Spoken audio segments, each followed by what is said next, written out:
बिस्मिल्लाहिर्रहमानिर्रहीम। अस्सलाम वालेकुम डियर व्यूअर्स। आज दो टॉपिक है। एक इस्लामियत का क्वेश्चन है तौहीद। इसमें ऐसी चीज़ें इंशाल्लाह बताऊंगा जो कोई नहीं सोचता, ना कोई ऐसा स्टूडेंट ऐसा लिख सकेगा इंशाल्लाह। ये मैं आपको प्रूव करूंगा। और दूसरा एक लेटर, उसमें भी ज़बरदस्त किस्म का न्यू अंदाज में इनोवेशन के साथ आपको मटेरियल मैं प्रोवाइड करूंगा कि आप वो चीज़ें लिखें जो कोई ना सोचता हो। देखिए, सबसे पहले मैं तौहीद पे आता हूँ। ये वीडियोस मैं उन लोगों के लिए डाउनलोड करता हूँ, प्रिपेयर करता हूँ जो वाकई दुनिया में अपनी तालीम के मैदान में कुछ बनना चाहते हैं, जो चाहते हैं कि वो इतना ज़बरदस्त लिखे कि वो एक रिकॉर्ड बना दें। उन लोगों के लिए मैं वीडियोस तैयार करता हूँ जिनके अज़ाइम बहुत बुलंद है। तो देखें, तौहीद अगर आप कोई भी बुक उठाएंगे ना, बुक पढ़ेंगे, तो वहाँ पे लिखा होगा जी तौहीद की 3 किस्में तौहीद में आ जाएगा कि जी अल्लाह ताला की सिफ़ात में किसी को शरीक ना करें, ज़ात में शरीक ना करें, सिफ़ात के तकाज़ों में शरीक ना करें। मैं आपको इसकी अभी 13 अक़साम दे रहा हूँ। 13 अक़साम। सबसे देखिए, ये चीज़ें कोई नहीं बताएगा। नंबर 1, सबसे पहली तौहीद फिल अहकाम। इसका मतलब है कि अल्लाह ताला के अहकाम शरीयत जो अल्लाह ने अपने नबियों को दिए, उसमें अल्लाह ताला वाहिद है, क्योंकि नबियों को हुक्म देने वाली ज़ात सिर्फ अल्लाह की है और कोई नहीं दे सकता। नंबर 2 किस्म है तौहीद फी ज़ात। इसका मतलब यह है कि अल्लाह ताला एक है, उसका कोई हमसर नहीं। ज़ात में का मतलब है उसकी कोई बीवी नहीं, उसकी अम्मी नहीं, उसके अब्बू नहीं, उसके कोई रिश्तेदार नहीं। और तीसरी किस्म है तौहीद फिल खल्क वल ईजाद। इसका मतलब है अल्लाह ताला खालिक है, मालिक है, इजाद सब उसने किया, बनाया सब उसने, पैदा सब उसने किया। उसके अलावा कोई और जिन्नो बशर में से कोई पैदा नहीं कर सकता। नंबर 4 तौहीद फिल इबादत। इसका मतलब है इबादत सिर्फ अल्लाह की, क्योंकि सिर्फ अल्लाह ही इलाह है, उसके अलावा और कोई इलाह नहीं। किसी और की इबादत, चाहे वो कितनी बुजुर्ग हस्ती हो, उसकी इबादत जायज नहीं है। नंबर 5 तौहीद फिल कुदरत। इसका मतलब है जो कुदरत है अल्लाह ताला उसमें वाहिद है। अल्लाह ताला कादिर मुतलक है, हर चीज पर अल्लाह का सिर्फ कंट्रोल है। अल्लाह शहनशाह कुल है, कोई चीज अल्लाह की इजाजत और उसकी मर्जी के बगैर ना हिल सकती है ना जुल सकती है। नंबर 6 तौहीद फिद दुआ। इसका मतलब है दुआ सिर्फ अल्लाह से, दुआ कबूल करने वाली ज़ात सिर्फ अल्लाह की है, तवक्कुल सिर्फ अल्लाह पर। अल्लाह के अलावा कोई और हस्ती आपकी दुआ कबूल नहीं कर सकती। नंबर 7 तौहीद फिल इल्म। इसका मतलब है इल्म में अल्लाह ताला वाहिद है। जो अल्लाह का इल्म है वो किसी का इल्म नहीं हो सकता। अल्लाह ताला आलिमुल गैब है, अल्लाह का इल्म कामिल है। अल्लाह ताला हर चीज को जानने वाला है, अजल से लेकर अबद तक हर चीज को अल्लाह ताला बहुत अच्छी तरह जानते हैं। कोई जर्रा भी अल्लाह से पोशीदा नहीं। हमारे दिल और दिमाग में जो ख्यालात आते हैं अल्लाह से वो भी पोशीदा नहीं। नंबर 8 तौहीद फिल अस्मा। अल्लाह ताला अपने नामों में भी वाहिद है। जैसे अल्लाह ताला अल हय्यू, अल्लाह ताला अल कय्यूम, अल वाजिद, अल माजिद, अल वाहिद, अल अहद, अस समद वगैरह वगैरह। अल्लाह ताला के जितने नाम है अल्लाह ताला उसमें वाहिद है, और नामों में वाहिद है, वो सिफात किसी और की नहीं है। नंबर 9 तौहीद फिस सिफात। अल्लाह की जो खसूसियात है अल्लाह ताला उनमें यकता है। अपनी खसूसियात में अल्लाह ताला जिस तरह खालिक है और कोई खालिक नहीं बन सकता। अल्लाह ताला जिस तरह राजिक है और कोई राजिक नहीं हो सकता। अल्लाह ताला जिस तरह वाजिद है और कोई वाजिद नहीं हो सकता। अल्लाह ताला जिस तरह माजिद है उस तरह कोई माजिद नहीं हो सकता। अल्लाह ताला जिस तरह समद है उस तरह कोई समद नहीं हो सकता।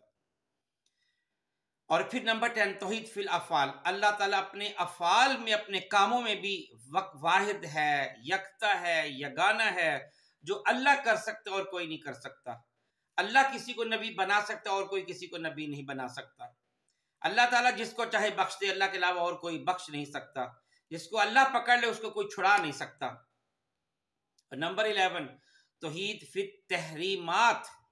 इसका मतलब है अल्लाह ने जो मुकर्रर कर दिए, जो मकामात मुकर्रर कर दिए, जो दिन मुकर्रर कर दिए, जो महीने मुकर्रर कर दिए, जो साल मुकर्रर कर दिए, वो अल्लाह के वो वाहिद है, वो उसी तरह रहेंगे। जब मसलन अल्लाह ने अगर جمعے کا دن مقرر کر دیا مقدس تو صرف جمعہ ہی ہے، اور کوئی دن اس طرح مقدس نہیں ہو سکتا۔ اللہ نے اگر رمضان کے مہینے کو فضیلت دے دی تو صرف رمضان ہی ہے۔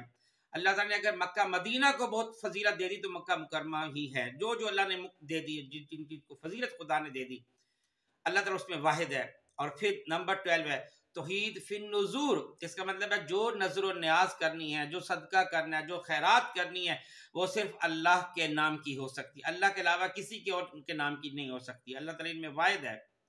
اور نمبر 13 توحید فی الحلف، اس کا مطلب ہے قسم آپ صرف اللہ کے نام کی اٹھا سکتے، اللہ کے علاوہ کسی کے نام کی قسم نہیں اٹھا سکتے۔ حلف آپ صرف اللہ کا اٹھا سکتے، اللہ کے علاوہ کسی اور کا آپ حلف جو ہے کسی اور کے نام کا حلف آپ نہیں اٹھا سکتے۔ تو یہ 13 قسمیں ہیں توحید کی، یہ کوئی نہیں لکھے گا۔ اور اس میں 3-4 شعر آپ کو سنا رہا ہوں، اس میں بہت اچھا دے رہا ہوں۔ مثلا نقش توحید کہا دل پہ بٹھایا ہم نے، زیر خنجر بھی یہ پیغام سنایا ہم نے، یہ ایک توحید کا شعر ہے۔ اور ایک شعر آپ کو سناتا ہوں کہ توحید تو یہ ہے کہ خدا حشر میں کہہ دے یہ بندہ دو عالم سے خفا میرے لیے ہے۔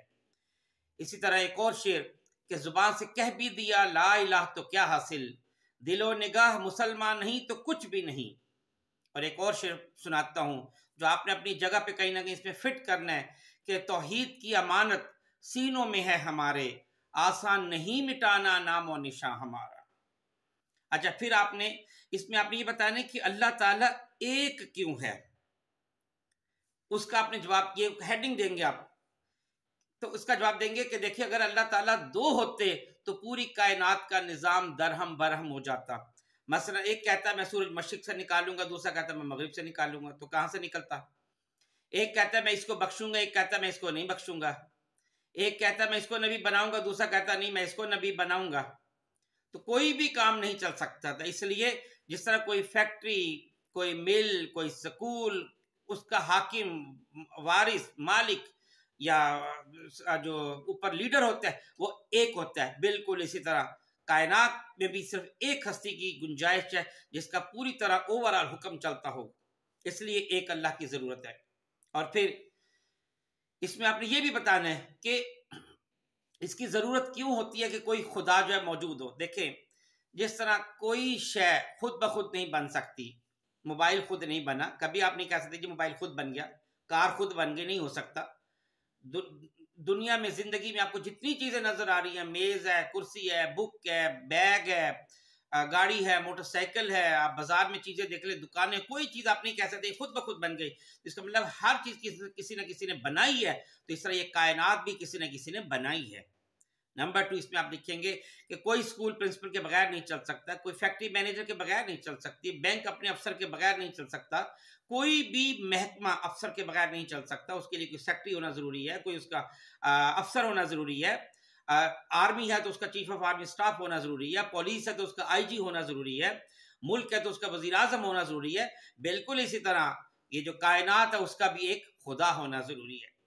اور نمبر 3 آپ اس میں بتائیں گے کہ جب بھی انسان کو کوئی مصیبت آتی ہے تو وہ کسی نہ کسی کو ضرور پکارتا ہے، چھوٹا ہے تو ماں کو پکارے گا، باپ کو پکارے گا، تھوڑا سا بڑا ہوا تو ہو سکتا ہے اپنے دوستوں کو پکارے، اس سے بڑا ہوا تو اور اپنے کوئی جو جاننے والے ان کو پکارے۔ اور اگر انسان اکیلا ہے، کشتی میں ہے اور کشتی بھنور میں پھنس گئی، دور دور تک کوئی کنارہ نہیں، وہاں پہ کس کو پکارے؟ تو وہاں پہ ظاہر ایک ایسی ہستی کو پکارنا ہوگا جو اس کی بات سنے بھی صحیح اور اس کی مدد کرنے پر بھی قاصر ہو، اس لیے ایک اللہ کا وجود بہت زیادہ ضروری ہے۔ اور ایک اور اس میں چیزیں ایڈ کروں گا جو کہیں بھی نہیں لکھی ہوتی، وہ یہ کہ اب آپ نے بتانا ہے کہ جی عقلی دلائل سے ثابت کرنا کہ اللہ تعالیٰ موجود ہے۔ اس میں آپ کو کافی سارے اگزامپل دینے لگا ہوں عقلی دلائل سے کہ جیسے آپ کا کرنا کہ اللہ موجود ہے۔ نمبر 1 دیکھیں جب سے دنیا بنی ہے لڑکوں اور لڑکیوں کا ایک بیلنس چل رہا ہے، کبھی آج تک ایسا نہیں ہوا کہ دنیا میں سب لڑکیاں ہی ہوں لڑکے نہ ہوں، اور کبھی ایسا نہیں ہوا کہ دنیا میں سب لڑکے ہوں اور لڑکیاں نہ ہوں، کیونکہ اگر ایسا ہوتا تو کائنات کا نظام آگے نہ چل سکتا۔ اس کا مطلب کوئی ایسی ہستی ہے جس نے ان میں ایک بیلنس قائم رکھا ہوا ہے اور دنیا کا نظام چل رہا ہے، اور وہ اللہ ہے۔ نمبر 2 آپ دیکھ رہے ہیں اللہ نے جن جانوں کو حلال کیا ان میں برکت کتنی ہے، روز لاکھوں بکریاں، گائے، بھینسیں ذبح ہوتی ہیں لیکن یہ ختم نہیں ہوتی، اور جبکہ گائے بھینسیں آپ کو پتا سال میں 1 یا 2 بچے دیتی ہیں، اور اس کے مقابلے میں آپ حرام جانوروں کو دیکھ لیں، کتے کو دیکھ لیں، آپ خنزیر کو دیکھ لیں، साल में 12-12 बच्चे भी देते हैं, लेकिन आपको उनकी नस्लें नजर नहीं आती। थोड़ा सा शिकार अगर आप उनको मारना शुरू कर दे तो नस्ल खत्म होने लग जाती है। इसका मतलब है इन जानवरों में, हलाल जानवरों में जो बरकत रख दी, इसके लिए इसको में कोई बरकत रखने वाला कोई मौजूद है, कोई हस्ती मौजूद है। नंबर 3, अगर देखें कोई चावल के दाने पर अगर कोई इंसान कोई कलमा लिख दे तो आप समझेंगे बहुत बड़ा कोई कारीगर है, कोई मुसव्विर टाइप है ये। तो अल्लाह ताला ने इंसान के अंदर जो सेल है, जो इंसानी आंख से नजर नहीं आता, इतना छोटा है, एक डॉट के अंदर लाखों सेल होते हैं, उस सेल से लाखों गुना छोटा उसके अंदर जीन होता है। उस जीन पर अल्लाह ताला ने इस इंसान की पूरी शक्ल और सूरत बना दी और पता नहीं क्या कुछ उसमें डाल दिया। ये बनाने वाला कौन है? जो साइंस अब बता रही है, जाहिर है ये अल्लाह है, कोई बहुत बड़ी हस्ती ने ये बनाया जो इंसान के बस की बात नहीं है। फिर आप देख लें हर इंसान के अंगूठे की लाइन मुख्तलिफ होती है, हर इंसान की मुख्तलिफ एक दूसरे से। इतनी कारीगर कौन बड़ा हो सकता है, कितना इतना बड़ा मुसव्विर कौन हो सकता है जो हर इंसान की लाइनें मुख्तलिफ कर दे? लाखों करोड़ों अरबों इंसान है और हर इंसान के अंगूठे की लाइनें मुख्तलिफ है। इनको बनाने वाली कोई हस्ती है, या कल से साबित कर रहा हूं मैं। नंबर 5, आप ये देख लें कि अगर इंसान खुद ब खुद बना होता तो क्या ऐसा होता है? खुद ब खुद जो शक्ल बनेगी वो उसकी कोई शक्ल नहीं होती, वो बद शक्ल होता है, बल्कि शक्ल उसकी होती नहीं है। लेकिन आप देखिए हर इंसान की कोई ना कोई शक्ल है, और चूंकि इसको इंसान को किसी ने बनाया है, लिहाजा ना सिर्फ इसकी शक्ल है बल्कि इसकी आंखें उसी जगह। अगर ये खुद ब खुद बना तो कभी आंखें घुटनों पे लगी होती, कभी कान कहीं और होते, आंखें कहीं और होती, हाथ कहीं और लगे होते। ठीक है, इसका मतलब इसको किसी ने बनाया। फिर ये भी क्योंकि किसी ने इसको बनाया है तो हम हमेशा आंखों से ही देखते हैं। अगर ये खुद ब खुद बनता तो हो सकता हम कभी कानों से देखते, कभी घुटनों से देख रहे होते, कभी पाँव से देख रहे होते, कभी हम मुंह से सूंघ रहे होते। लेकिन हमेशा हम इन आंखों से ही देखेंगे, कानों से ही सुनेंगे, नाक से सूंघेंगे, मुंह से खाएंगे। एक बहुत बड़ा सिस्टम, इतना पेचीदा सिस्टम बनाने वाली कोई हस्ती है और वो अल्लाह। या कल से मैं आपको मिसालें दे रहा हूँ। ऐसा देख ले, आप एक बुक भी बगैर सहारे के खड़ी नहीं कर, कोई चीज बगैर सहारे खड़ी नहीं कर सकते। लेकिन इतनी बड़ी जमीन के इतने बड़े सितारे, सैयारे, सूरज, चांद, सब अल्लाह ने बगैर सहारे के खड़े कर दिए। इतना बड़ा आसमान बगैर सहारे के खड़ा कर दिया, कोई सतून नहीं है। तो इसको जाहिर है इसको खड़ा करने वाले को मौजूद है ना, कोई ऐसे थोड़ी खड़ा हो गया। और फिर आप ये देख लें समंदर का पानी, कि अल्लाह ने चांद को ऐसा बना दिया कि चांद रोज, एक तो समंदर का पानी अल्लाह ने खारा कर दिया। और खारा क्यों किया, मीठा क्यों नहीं किया? अगर मीठा होता तो उसमें बदबू आ जाती, मीठे पानी में बदबू आ जाती है, खारे पानी में बदबू नहीं आती, नमक वाले पानी में। और दूसरा, ये नमक ना कम होता है ना ज्यादा होता है। और एक और चीज, अल्लाह ताला रोज चांद के जरिए से देखिए करोड़ों टन पानी को ऐसे उछालता है, उसमें मद्दो जजर पैदा होता है ताकि नीचे तक ऑक्सीजन पहुंच सके, रोशनी पहुंच सके, और नीचे की जो मखलूक है उसको भी सब चीज मुयसर हो सके। इतने बड़े करोड़ टन पानी को रोज का इतना बड़ा उछालना, इतनी बड़ी लहरें पैदा करना, ये अल्लाह का ही काम है, इंसान के बस की बात नहीं है। अच्छा, आप ये देख लें माँ के पेट में बच्चा किस तरह पलता है, किस इंसान के बस की बात, इंसान को तो पता भी नहीं होता। इंसान कभी रोटी खा रहा है, कभी बर्गर खा रहा है, कभी दूध पी रहा है, कभी चाय पी रहा है, कभी और कुछ जो खा रहा है, लेकिन उस पेट में माँ के बच्चे की आंखें भी बन रही हैं, कान बन रहे हैं, नाक बन रहा है, जिस्म बन रहा है, पूरी शक्लों से बन रही है, और वो अपना पूरा ग़िज़ा भी साथ ले रहा है। इंसान के बस की बात नहीं है ये। हर जानवर पैदा होते हैं उसको कैसे पता चल जाता है कि मेरा कोई दुश्मन कौन सा है?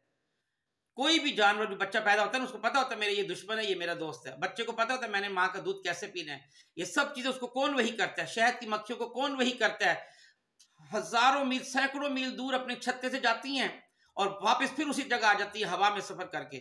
इवन दूसरों को गाइड कैसे कर, अपनी दूसरी तमाम मक्खियों को गाइड करती है कि इतनी दूर कैसे रास्ता समझाती है कि वहां जाओ और वहां पे जनाब शहद मौजूद है, फूल मौजूद है, वहां से रस चूस कराओ। और फिर ऐसा कि जब शहद गिरने लगता तो उसको अपने परों से हवा दे के शहद को इतना गाढ़ा कर देती कि नीचे ना गिरे।